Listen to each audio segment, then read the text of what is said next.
मान्य देवेंद्रजी यांना मी विनंती करतो की त्यांनी मार्गदर्शन करावं.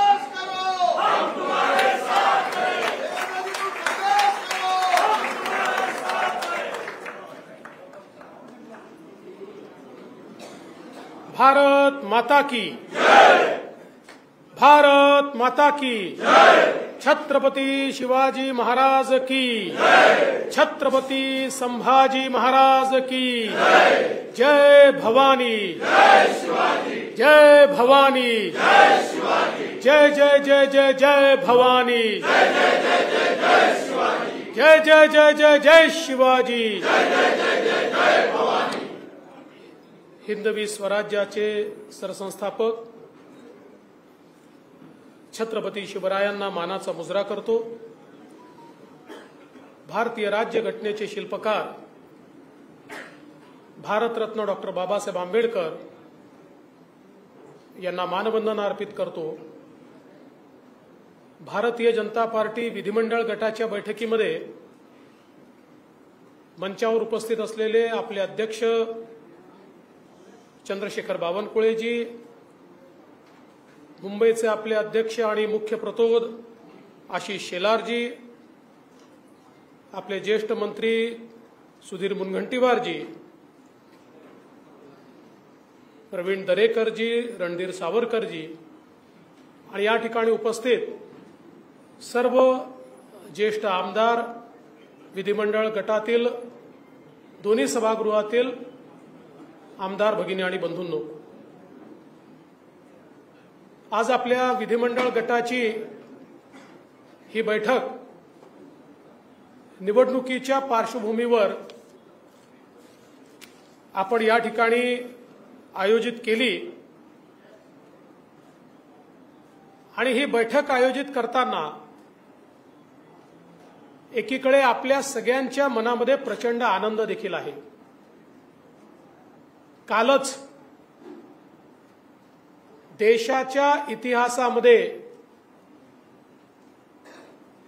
सलग तिसऱ्यांदा प्रधानमंत्री बनणारे,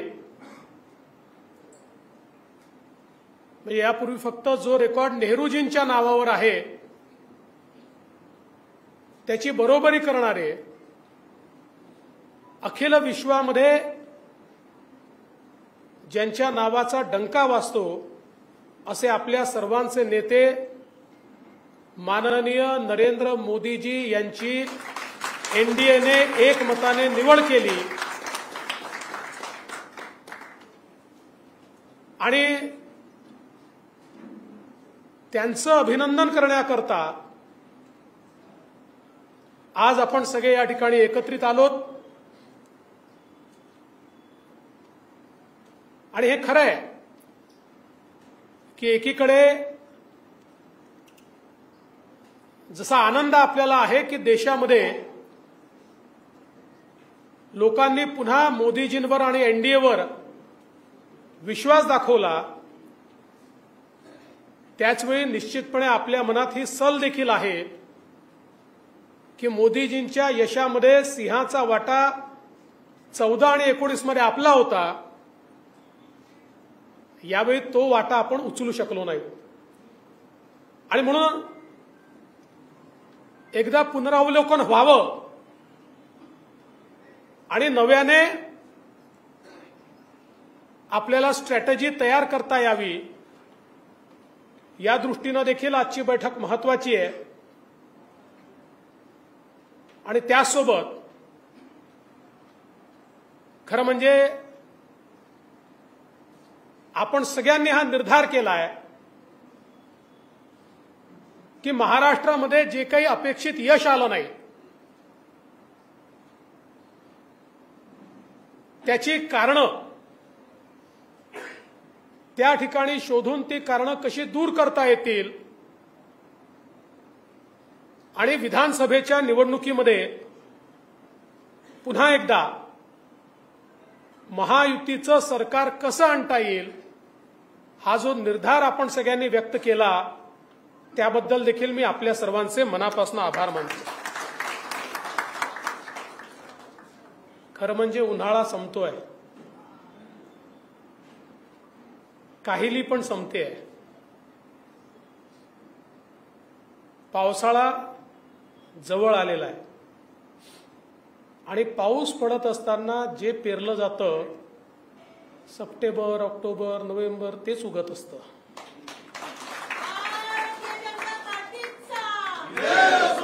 त्यामुळे आता नव्याने पेरण्याची वेळ या ठिकाणी आली आहे. आपण सगळ्यांनी माझ्यावर विश्वास व्यक्त केला, मी आपला आभारी आहे. पण एकच गोष्ट आपल्याला सांगतो, यशाचे बाप अनेक असतात, पण अपयशातही अपयश ताकदीनं अंगावर घ्यायचं असतं, ते पचवायचं असतं आणि नवीन निर्धार करायचा असतो. आणि म्हणून या निवडणुकीमध्ये भारतीय जनता पक्षाचं नेतृत्व मी करत असल्यामुळे मी हे सांगितलं की हो, या अपयशाची जबाबदारी माझी आहे.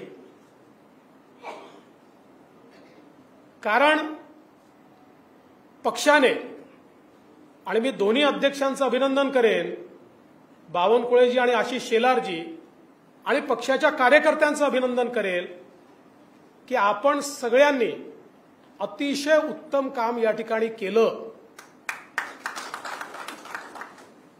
केवळ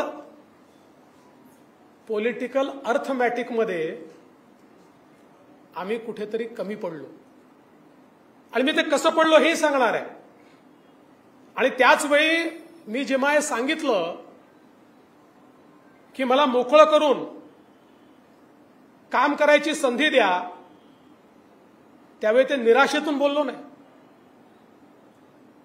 देवेंद्र फडणवीस हा पळणारा व्यक्ती नाहीये,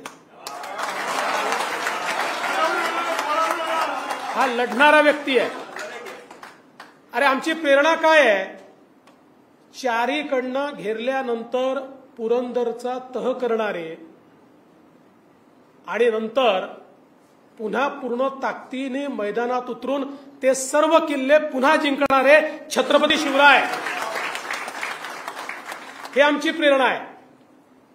त्यामुळे कोणाला जर असं वाटलं असेल की मी निराश झालो किंवा भावनेच्या भरात बोललो तर ते सत्य नाही. हे आज पुन्हा एकदा आपल्याला सांगतो. तर माझ्या डोक्यात काही स्ट्रॅटेजी होती, आजही आहे. आता आपण सगळ्यांनी विश्वास या ठिकाणी दाखवलाय, पण मी माननीय अमितभाई शाह यांना भेटून आलो, त्यांनाही माझ्या डोक्यात काय ते सांगितलं. अर्थात त्यांची भूमिका काही तुमच्यापेक्षा फार वेगळी नव्हती, पण त्यांनी मला सांगितलं की आता पहिले हे सगळं काम चालू द्या, मग नंतर आपण काय ब्ल्यूप्रिंट तयार करायची आहे महाराष्ट्राची ती तयार करू. आणि त्यामुळे कुठल्याही परिस्थितीत, म्हणजे याही किंवा त्याही किंवा कुठल्याही परिस्थितीमध्ये एक मिनिट देखील मी शांत बसणार नव्हतो आणि बसणार नाहीये. त्यामुळे आता हे निश्चित सांगतो की आता तर मी काम करतोच आहे आणि ते करणारच आहे. पण हे सगळं आपण जर बघितलं तर ज्याचा मी उल्लेख केला की देशामध्ये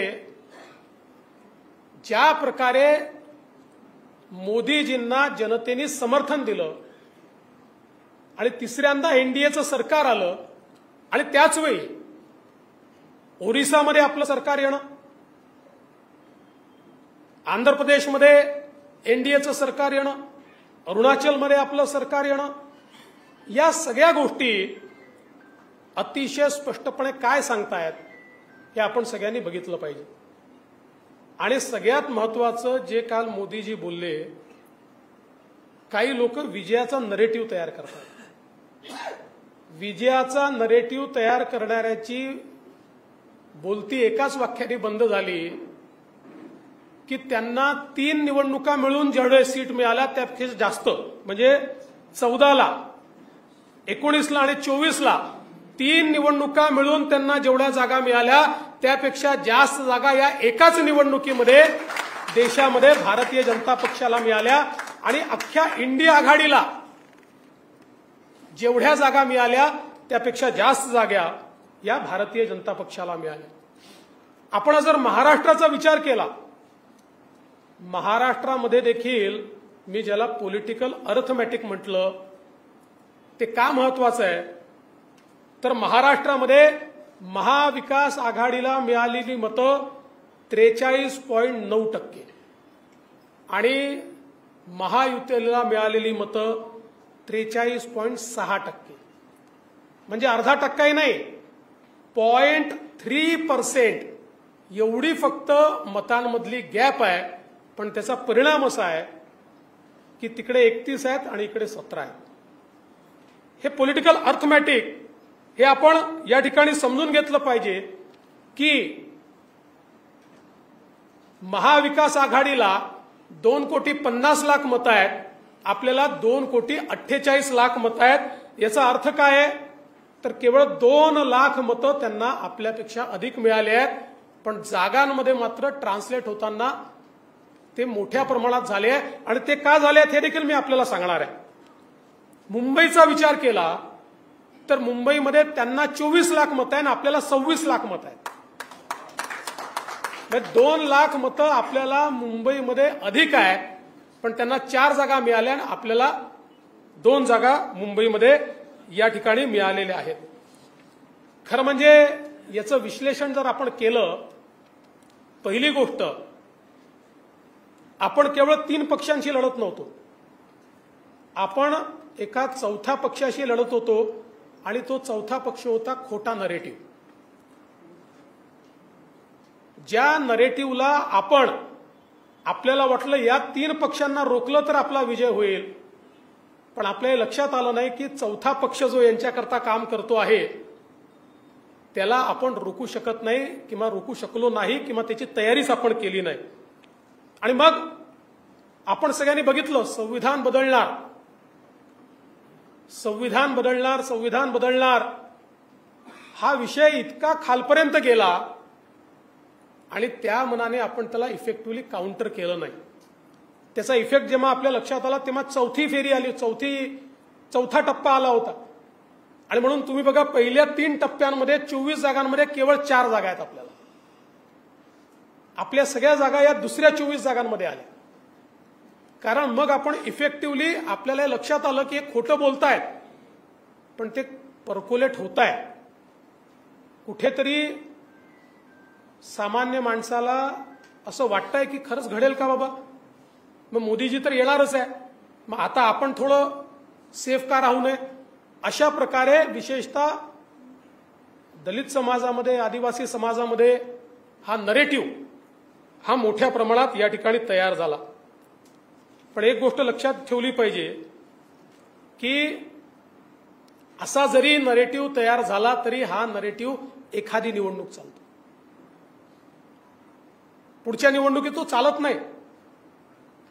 कुठल्याही खोट्या मुद्द्याची ताकद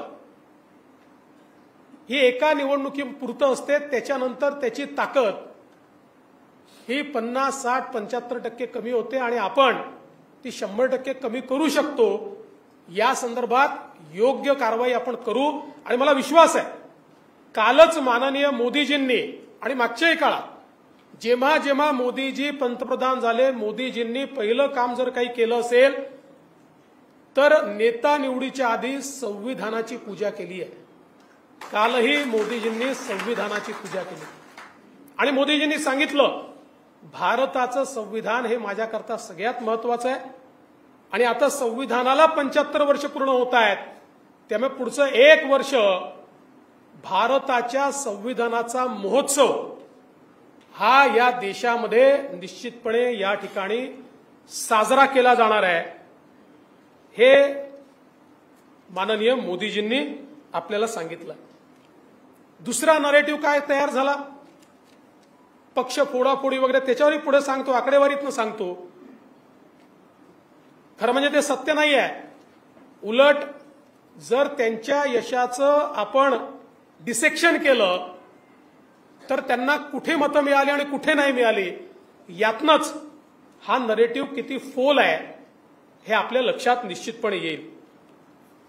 त्यासोबत विशेषतः मराठवाड्यामध्ये खरं म्हणजे मला अतिशय आश्चर्य वाटलं. नरेटिव्ह तयार केला मराठा समाजात. आता बघा, ही देखील आश्चर्य आहे की नाही, मराठा समाजाला दोन्ही वेळी आरक्षण आपण दिलं. मराठा समाजामध्ये त्या ठिकाणी सारथी संस्था असेल, अण्णासाहेब पाटील आर्थिक विकास महामंडळ असेल, फी सवलतीची योजना असेल, हॉस्टेलची योजना असेल, स्वाधारची योजना असेल, या सगळ्या गोष्टी या आपल्याच काळात झाल्या. आणि असं सांगितलं जातं आपल्याला की मराठा समाजाचा फटका पडला आणि ज्यांनी 1980 पासनं मराठा आरक्षणाला विरोध केला, 80 पासनं ज्यांनी मराठा आरक्षणाला विरोध केला, त्यांच्या पडल्यात मतं गेली, त्यांच्याकडे मतं गेली. याचा अर्थ काय? याचा अर्थ एवढाच आहे की हे पण टिकणार नाहीये, हाही बुद्धिबळ टिकणार नाहीये. हा जो काही नरेटिव्ह तयार करण्याचा प्रयत्न झाला आणि काही प्रमाणात यशस्वी झाले, फार मोठ्या प्रमाणात झाले असं नाही, कारण मोठ्या प्रमाणात जर यशस्वी झाले असते तर 43% मतं भाजपला मिळाले नसते. हा आपला जो मतदार आहे तो जर सगळा गेला असता तर 44% मतं आपल्याला मिळाले नसते.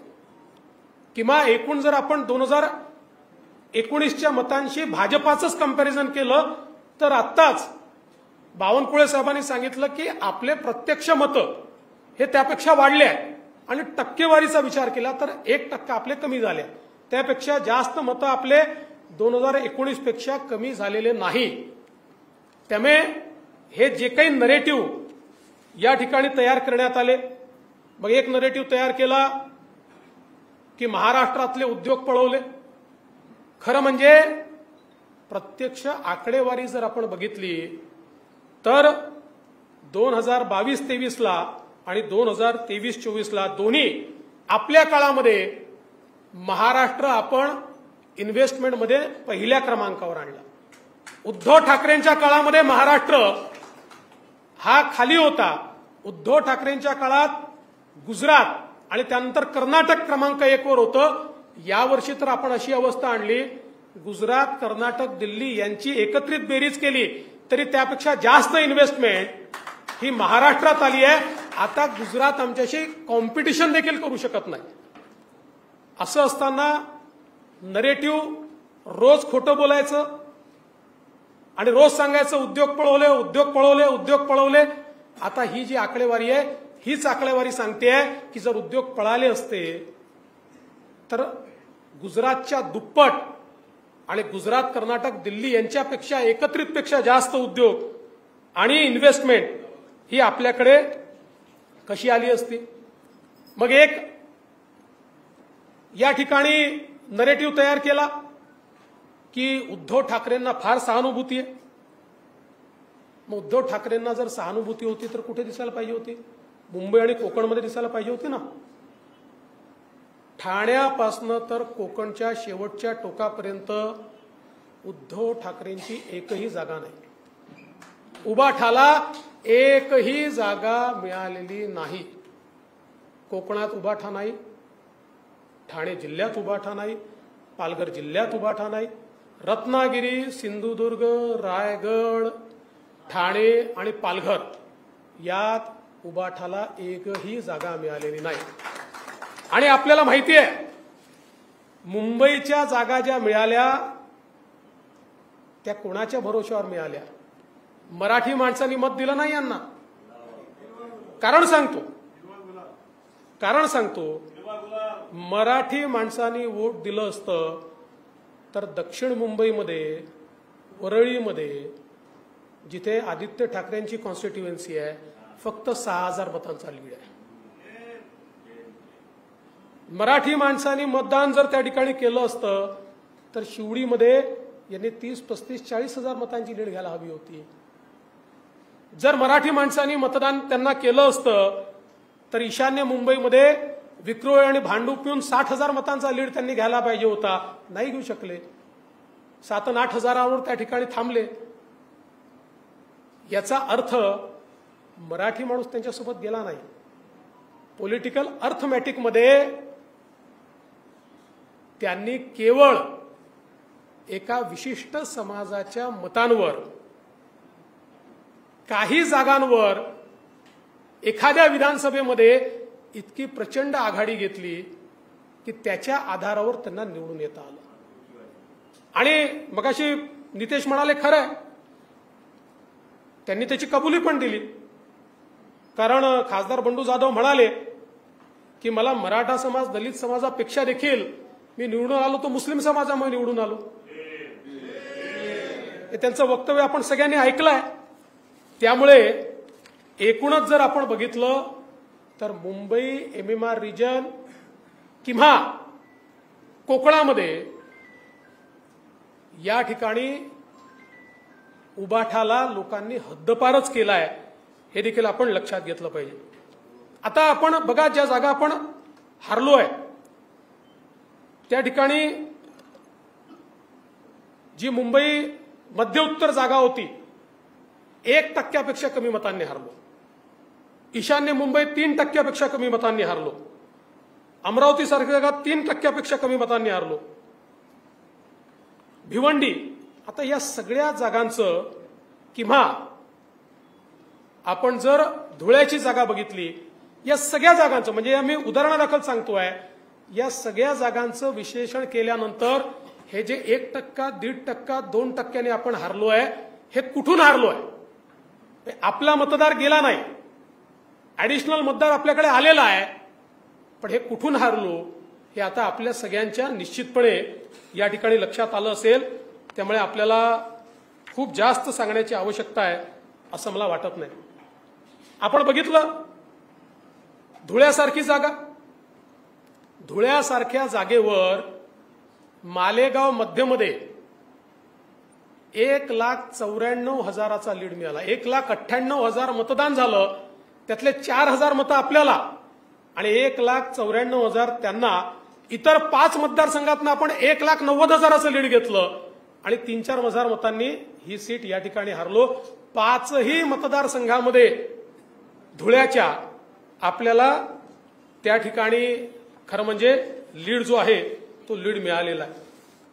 आणि म्हणून मी पॉलिटिकल अर्थमॅटिक जे सांगितलं, 11 जागा भाजपच्या अशात 11 जागा की ज्या 5% कमी मतांनी आपण हारलो, ज्याच्यामध्ये धुळे आहे, नगर आहे, अमरावती आहे, भंडारा गोंदिया आहे, नांदेड आहे, लातूर आहे, भिवंडी आहे, मुंबई नॉर्थ ईस्ट आहे, मुंबई नॉर्थ सेंट्रल आहे, नगर आहे, बीड आहे.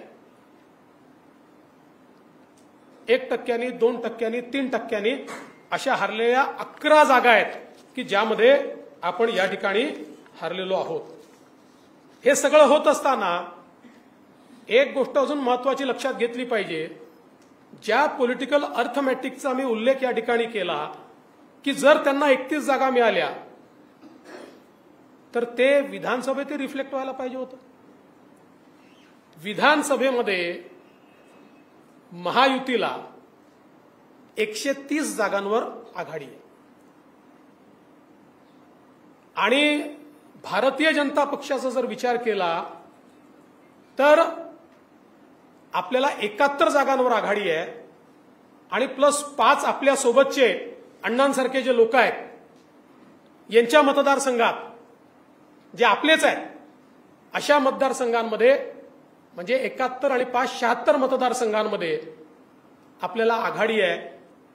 म्हणजे ज्यांना केवळ 9 जागा मिळाल्या लोकसभेच्या ते आजही सर्वार्थाने महाराष्ट्रात नंबर 1 आहेत. विधानसभा शहाजा, वोटिंग पर्सेंटेज शहाजा, सिंगल इंडिव्हिज्युअल पार्टी शहाजा, पर सीट वोटिंग पर्सेंटेज सहजा, लढवलेल्या सीट्सच्या वोटिंग पर्सेंटेज सहजा, सगळ्या याच्यात याही निवडणुकीमध्ये जनतेने नंबर 1ची पार्टी ही या ठिकाणी आपल्यालाच ठेवलेलं आहे. आणि खरं म्हणजे भरपूर स्टॅटिस्टिक्स माझ्याकडे आहे, पण हे स्टॅटिस्टिक्स सांगण्याकरता नाही आहे, इम्प्लिमेंट करण्याकरता आहे. माझी तुम्हाला एकच विनंती आहे, कधी कधी पराजय होतो, पण पराजय झाल्यानंतर एकमेकाच्या डोक्यावर खापर फोडू नका. ठीक आहे, आपली काही मतं आहेत, आपल्यालाही काही ठिकाणी समन्वयाचा अभाव आढळला, तो टिपलेला आहे, तो काही जाहीरपणे बोलण्याची आवश्यकता नाही आहे. जो समन्वयाचा अभाव आपल्याला दिसलेला आहे त्या पक्षाच्या नेत्यांना मी सांगणार आहे की या मतदारसंघात या आमदाराच्या घेतल्यात या आमदाराकडे आम्हाला त्या ठिकाणी समन्वयाचा अभाव दिसला. आज वेगवेगळे नरेटिव्ह तयार होत आहेत. शेवटी आपली मदत आपल्या मित्रपक्षांना झाली आहे, मित्रपक्षांची मदत आपल्याला झालेली आहे. आज आपण जर बघितलं तर शिवसेनेसारखा आपला जो काही जीवाभावाचा मित्र आहे, शिवसेनेच्या ज्या काही 7 जागा निवडून आलेल्या आहेत, आज बुलढाणासारख्या जागेवर संजय कुटे, आकाश कुंडकर यांच्या मतदारसंघातली मतं तुम्ही बघा. इतक्या मोठ्या प्रमाणात ती मतं असतील, त्या मतांमुळे त्या ठिकाणी फायदा झालेला आहे. इचलकरंजीमध्ये अण्णांच्या मतदारसंघात एकट्या 42,000 मतं आपल्याला त्या ठिकाणी जास्त आहेत. किंवा नॉर्थ ईस्टचा जर आपण विचार केला तर नॉर्थ ईस्टमध्ये आमच्या ठाकूरताईंच्या इथे 23,000ची लीड आहे, तेव्हा 48 मतांनी ती सीट आलेली आहे. आपण जर बघितलं तर आपल्या लोकांनी प्रामाणिकपणे मित्रपक्षांचं काम त्या ठिकाणी केलेलं आहे.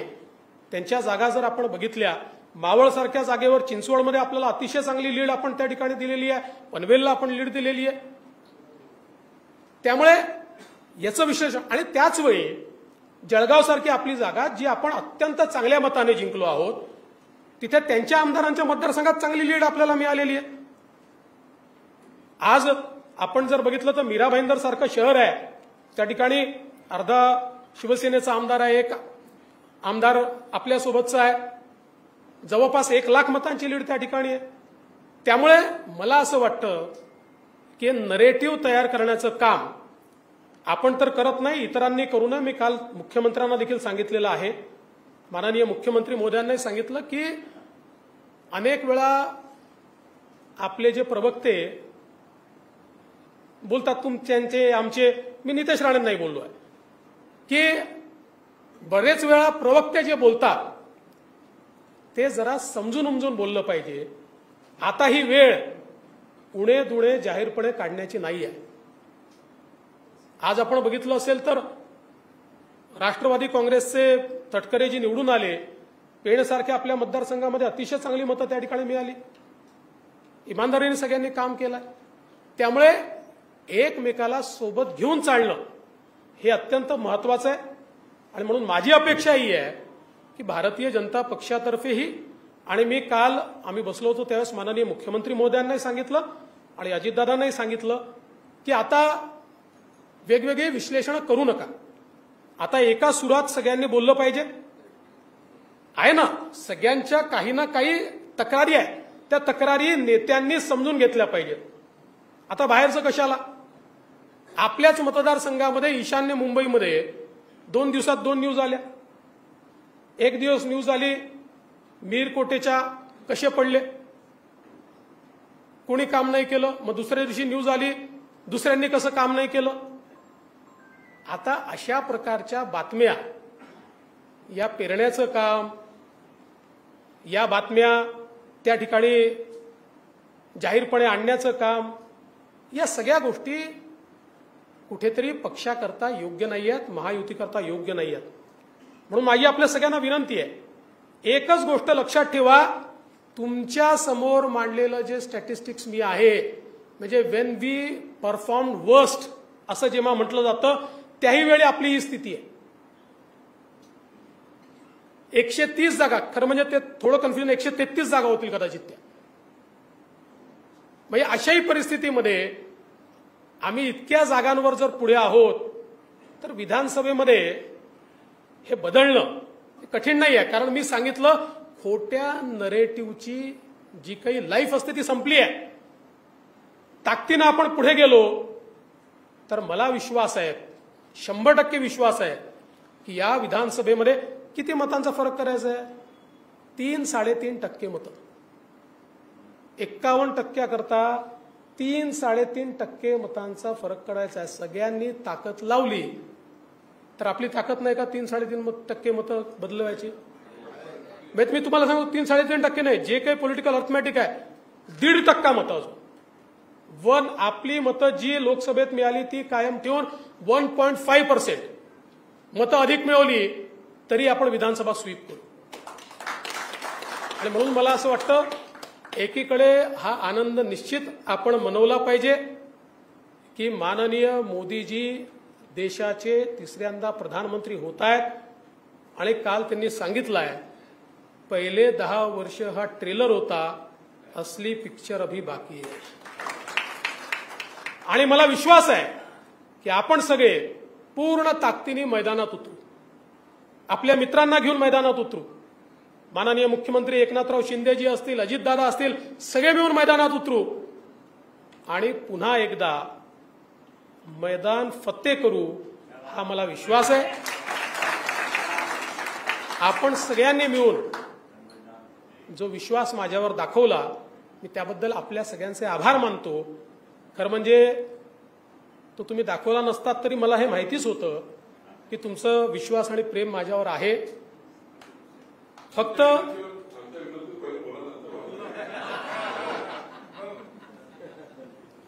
ते सगळं असं आहे की भारतीय जनता पार्टी एक आपली प्रक्रिया आहे, योग्य वेळी योग्य गोष्टी करू. आज मी तुम्हाला एवढं नक्की सांगतो की मी ज्या दिवशी निवडणूक संपली त्याच्या दुसऱ्या दिवशी कामाला लागलेलो आहे आणि आपल्याला कोणी कामापासून थांबवू शकत नाही. पूर्ण ताकदीने पुन्हा एकदा जोपर्यंत या महाराष्ट्रामध्ये महायुतीचा झेंडा रोवत नाही तोपर्यंत मी थांबणार नाही. तुम्ही पण थांबू नका अशी विनंती करतो आणि माझं बोलणं संपवतो. धन्यवाद. जय हिंद, जय महाराष्ट्र.